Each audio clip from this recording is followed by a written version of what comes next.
ऐसे तो फिजिक्स में मुझे लगता है कि 200-300 फार्मूले होंगे, लेकिन हमारे एग्ज़ाम में, हमारे रेलवे के एग्ज़ाम में, हमारे एसएससी के एग्ज़ाम में जनरल साइंस पढ़ना होता है। तो जनरल साइंस के अंतर्गत जितने भी टॉपिक्स आते हैं फिजिक्स के, और उन टॉपिक्स में जो फार्मूले होते हैं वो मैं इस वीडियो में आज डिस्कस करूंगा। आप दो तरह के क्वेश्चंस एग्जाम में सॉल्व कर सकते हैं अगर आपको फार्मूला याद हो तो। एक तो कि डायरेक्ट फार्मूला पूछ लिया जाए तो आप बना सकते हैं, दूसरी कि न्यूमेरिकल्स पूछ लिया जाए तो भी आप बना सकते हैं अगर आपको फार्मूला याद होगा तो। अगर फार्मूला ही नहीं याद रहे तो न्यूमेरिकल्स आप टच भी नहीं कर सकते हैं।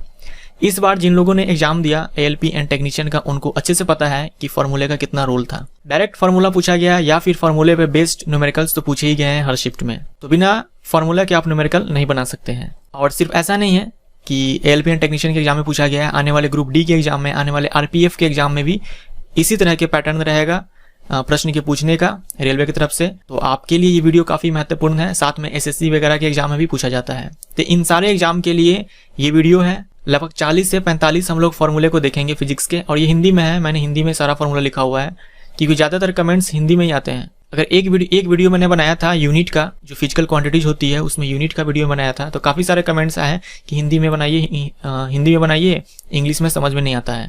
तो ज्यादातर कमेंट्स हिंदी के लिए आते हैं, इसलिए मैंने हिंदी में ही बनाया हुआ है। वैसे मैं आपको इंग्लिश भी बताता चलूंगा। अगर आप ग्रुप डी की एग्जाम देने वाले हैं तो आप ये वीडियो को अच्छे से देखिए, क्योंकि यहाँ से मुझे लगता है आप कम से कम 2 सवाल यहाँ से आप सॉल्व कर देंगे। चलिए स्टार्ट करते हैं। तो सबसे बेसिक फार्मूला जो हर किसी को याद होता है वो है चाल बराबर दूरी बट्टे समय। आपको याद है ना? मुझे भी पता है कि आपको ये याद है। चाल बराबर दूरी बट्टे समय, और एक होता है वेग बराबर विस्थापन बट्टे समय। अब दूरी विस्थापन में अंतर आपको पता होगा, मैं डेफिनेशन में नहीं जाऊंगा क्योंकि मुझे यहाँ फार्मूले काफी सारे डिस्कस करने हैं। चाल बराबर दूरी बट्टे समय, वेग बराबर विस्थापन बट्टे समय। अब वेग कहने का मतलब होता है हमारा कि रैखिक वेग, लीनियर वेलोसिटी। ठीक है, linear velocity is equal to displacement upon time. और एक होता है एंगुलर डिस्प्लेसमेंट, जिसे हम बोलते हैं कोणीय वेग। कोणीय वेग क्या होता है देख लीजिए, कोणीय विस्थापन बट्टे समय। रैखिक वेग होता है रैखिक विस्थापन बट्टे समय, कोणीय वेग होता है कोणीय विस्थापन बट्टे समय। कोणीय वेग यानी कि angular velocity is equal to angular displacement upon time. अब हमें वेग मालूम चल गया तो हम यहाँ से रैखिक संवेग निकाल सकते हैं। रैखिक संवेग निकालने के लिए कुछ नहीं करना है, वेग में द्रव्यमान से गुना कर देना है। जिस भी वस्तु का हमें द्रव्यमान चाहिए, रैखिक संवेग चाहिए होता है, उसके वेग में हम द्रव्यमान से गुना कर देते हैं, रैखिक संवेग आ जाता है। अब कोणीय संवेग का डिस्कस हम बाद में करेंगे। अब हमें वेग पता चल गया है तो हम त्वरण निकाल सकते हैं। त्वरण निकालने के लिए क्या करते हैं, वेग का परिवर्तन लेते हैं, उसमें टाइम से डिवाइड लगा देते हैं तो हमें त्वरण मिल जाता है। और होता है कोणीय त्वरण, जिसे हम अल्फा से डिनोट करते हैं। कोणीय त्वरण होता है कोणीय वेग बट्टे समय। त्वरण का मतलब रैखिक त्वरण, ये होता है वेग में परिवर्तन यानी कि रैखिक वेग में परिवर्तन और बट्टे में समय। कोणीय त्वरण होता है कोणीय वेग में परिवर्तन बट्टे समय। यहाँ परिवर्तन छूट गया है तो आप करेक्ट कर लेना, कोणीय वेग में परिवर्तन बट्टे समय। कोणीय वेग को हम ओमेगा से डिनोट करते हैं। अब हमें त्वरण मालूम चल गया तो त्वरण में हम द्रव्यमान से गुना करेंगे, बल निकल जाएगा।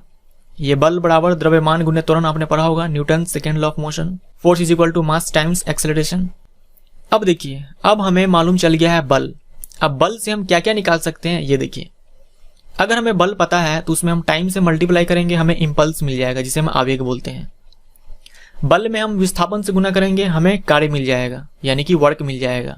बल में जब हम एरिया से भाग लगाएंगे, क्षेत्रफल से भाग लगाएंगे, तब हमें प्रेशर मिल जाएगा, दाब मिल जाएगा। उसी बल में जब हम लंबाई से भाग लगाएंगे तो हमें पृष्ठीय तनाव मिल जाएगा। तो इस तरह से आप स्टेप वाइज याद रख सकते हैं कि बल से हम कौन कौन से फार्मूले को लिख सकते हैं। नेक्स्ट है हमारा गतिज ऊर्जा। गतिज ऊर्जा बराबर हाफ mv² के रूप में आपको अच्छे से याद होगा। ये रटा होगा आप सभी के जुबान पे, जो भी जनरल साइंस वगैरह पढ़ते हैं फिजिक्स का। तो गतिज ऊर्जा होता है हमारा हाफ mv², m होता है द्रव्यमान, v होता है वेग। तो हाफ mv² हमारा गतिज ऊर्जा हो गया। स्थितिज ऊर्जा mgh, m द्रव्यमान है, g हो गया गुरुत्वीय त्वरण और h है हाइट यानी कि ऊंचाई। तो ये गतिज ऊर्जा और स्थितिज ऊर्जा का फॉर्मूला आप याद रखें। उसके बाद है पृष्ठीय ऊर्जा यानी कि सरफेस एनर्जी। सरफेस एनर्जी होता है ऊर्जा में भाग लगा देंगे क्षेत्रफल से यानी कि एनर्जी अपॉन टाइम। और एक होता है यांत्रिक ऊर्जा। यांत्रिक ऊर्जा बराबर गतिज ऊर्जा प्लस स्थितिज ऊर्जा यानी कि जो हमारा काइनेटिक एनर्जी होता है, पोटेंशियल एनर्जी होता है, दोनों का समेशन ले लें तो हमें मिल जाएगा मैकेनिकल एनर्जी। और ये फॉर्मूला भी पूछा गया है इसी बार एएलपी एंड टेक्नीशियन के एग्जाम में। इसमें से काफी सारे फॉर्मूले ऑलरेडी पूछे जा चुके हैं एएलपी एंड टेक्नीशियन के एग्जाम में। तो ग्रुप डी के एग्जाम में, आरपीएफ के एग्जाम में चांसेस है और भी फॉर्मूले इस तरह के पूछे जाने के। और यूनिट का वीडियो आप देख लेना, मैंने ऑलरेडी बनाया हुआ है यूनिट का, इकाई का, मात्रक का। और वो अपलोड है, तो आप उसे भी देख लेना एग्जाम देने से पहले, खासकर ग्रुप डी के एग्जाम देने से पहले, जो काफ़ी नज़दीक है। अगला देखिए, हमें ऊर्जा मिल चुका है, कार्य मिल चुका है। तो जब हम ऊर्जा और या फिर कार्य में हम समय से भाग लगाएंगे तो हमें शक्ति मिल जाएगा, जिसे हम पावर बोलते हैं। तो पावर होता है क्या? एनर्जी अपॉन टाइम, यानी कि वर्क अपॉन टाइम। नेक्स्ट हमारा जड़त्व आघूर्ण, जिसे हम इंग्लिश में बोलते हैं मोमेंट ऑफ इनर्शिया। ये होता है द्रव्यमान गुने दूरी का स्क्वायर। इसे आप इंग्लिश में याद रखिए, ज़्यादा सही रहेगा। I is equal to mr²। I यानी कि मोमेंट ऑफ इनर्शिया, और ये आपके ग्रुप डी के एग्जाम में पूछा जा चुका है फॉर्मूला। आई थिंक 2013 के एग्जाम में, मैंने क्वेश्चन बैंक में कहीं देखा था।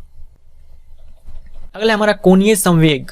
उस समय मैं आपको बोला था ना पिछले स्लाइड में कि मैं बाद में डिस्कस करूंगा कोणीय संवेग का। तो कोणीय संवेग होता है जड़त्व आघूर्ण गुने कोणीय वेग। कोणीय संवेग को हम L से डिनोट करते हैं, तो L इज इक्वल टू हो जाएगा I ओमेगा। I हो गया मोमेंट ऑफ इनर्शिया, याद रखें ये करंट नहीं है, I मोमेंट ऑफ इनर्शिया है, और इनटू में है ओमेगा यानी कि कोणीय वेग है। नेक्स्ट है बल आघूर्ण, यानी कि बल आघूर्ण को बोलते हैं टॉर्क, इंग्लिश में टॉर्क। टॉर्क क्या होता है? ये होता है I इंटू अल्फा। I हो गया जड़त्व आघूर्ण और गुने में कोणीय त्वरण। कोणीय त्वरण को अल्फा से डिनोट करते हैं, तो टाउ होता है। ये बल आघूर्ण का सिंबल होता है tau. Tau is equal to I alpha.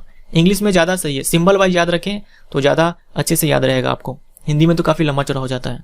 तो I is equal to mr², L is equal to I omega और tau is equal to I alpha. अगला है प्रत्यास्थता गुणांक, जिसे मॉडुलस ऑफ इलास्टिसिटी बोलते हैं। मॉडुलस ऑफ इलास्टिसिटी होता है स्ट्रेस अपॉन स्ट्रेन, प्रतिबल गुने विकृति। अगला है गुरुत्वाकर्षण बल। गुरुत्वाकर्षण बल का फॉर्मूला शायद आप सभी को याद होगा, G into m1 m2 by r²। गुरुत्वाकर्षण बल, जिसे हम आकर्षण बल भी कहते हैं। m1 m2 हो गया दो वस्तु जिसका मास है m1 m2 और उसके बीच का डिस्टेंस है r। G का वैल्यू आप याद रखें, यूनिट के साथ याद रखें। G का value 6.67 into 10⁻11 newton metre square पर kg स्क्वायर। यूनिट भी याद रखें क्योंकि यहाँ से आपसे डायमेंशनल फॉर्मूला भी पूछा जा सकता है, विमीय सूत्र भी पूछा जा सकता है।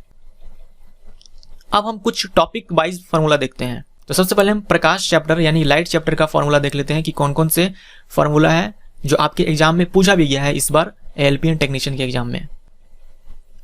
फोकस दूरी। फोकस दूरी यानी कि गोलीय दर्पण का फोकस दूरी का मैं बात कर रहा हूँ। फोकस दूरी क्या होता है? वक्रता त्रिज्या बटे 2।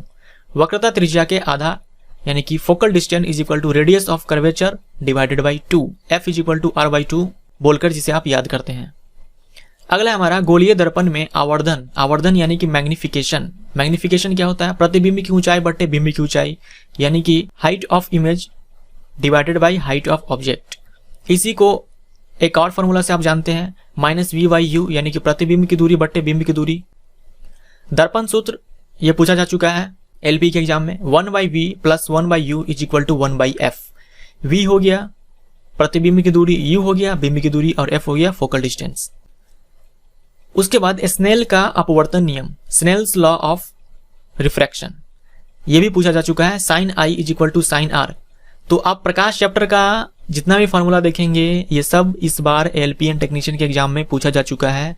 आप इसे याद रख लें, ग्रुप डी के एग्जाम में चांसेस है आने के, आरपीएफ के एग्जाम में चांसेस है आने के। तो स्नेल्स लॉ होता है sin I is equal to sin r is equal to sin I upon sin r is equal to mu, यानी कि refractive index, relative refractive index होता है यहाँ पे म्यू।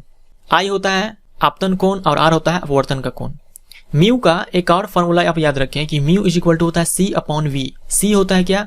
वायु में प्रकाश की चाल, और v क्या होता है? ये होता है माध्यम में प्रकाश की चाल। इस पे न्यूमेरिकल पूछा जा सकता है, यानी कि वायु में प्रकाश की चाल को जब हम भाग लगाते हैं किसी माध्यम में प्रकाश की चाल को, तो हमें उस माध्यम का रिफ्रैक्टिव इंडेक्स पता चल जाता है। इसीलिए बोलते हैं ये सापेक्ष अपवर्तनांक है, यानी कि रिलेटिव रिफ्रैक्टिव इंडेक्स है। नेक्स्ट हमारा लेंस सूत्र, ये भी पूछा जा चुका है।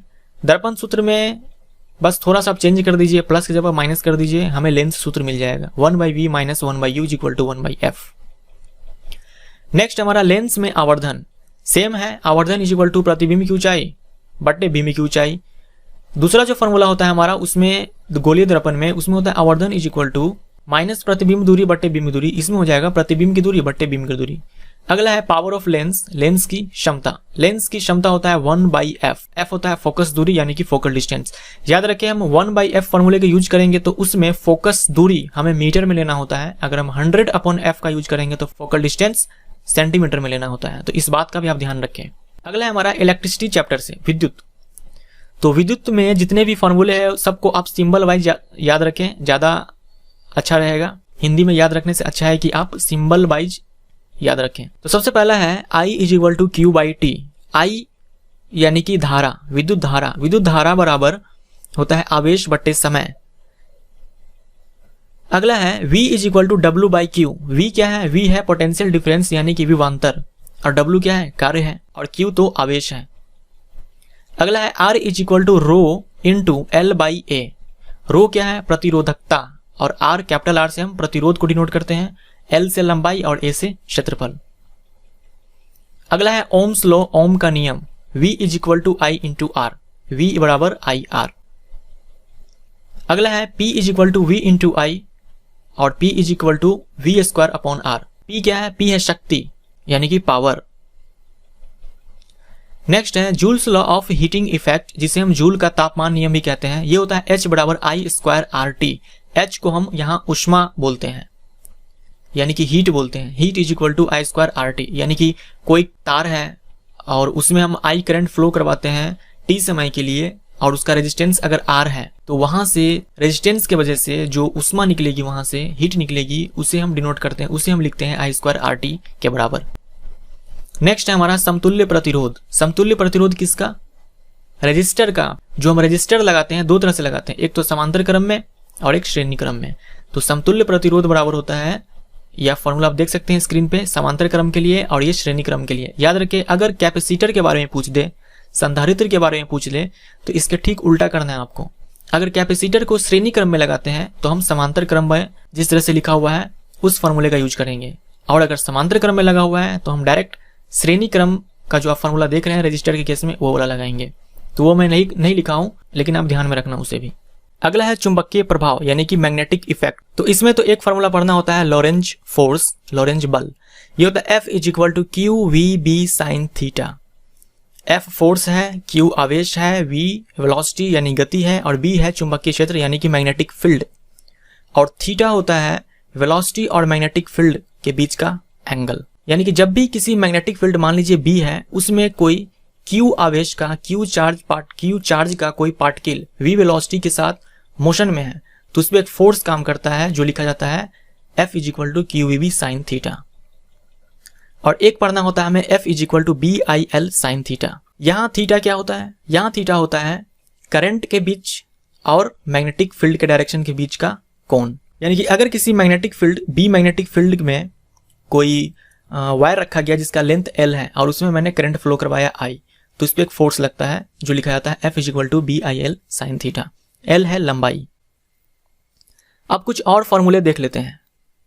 फोटोन आपने नाम सुना होगा, तो एक फोटोन के पास जो एनर्जी होती है वो लिखा जाता है E = H × F।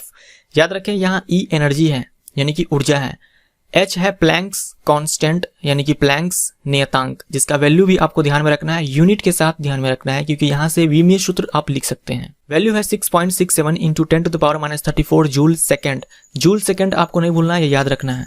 और F होता है फ्रीक्वेंसी यानी कि आवृत्ति, और ये फॉर्मूला आपके एग्जाम में पूछा जा चुका है, ग्रुप डी के एग्जाम में। नेक्स्ट है किसी परमाणु की द्रव्यमान संख्या। याद रखें, परमाणु संख्या नहीं है, द्रव्यमान संख्या है। द्रव्यमान संख्या होती है प्रोटॉन प्लस न्यूट्रॉन की संख्या का समेशन यानी कि जोड़।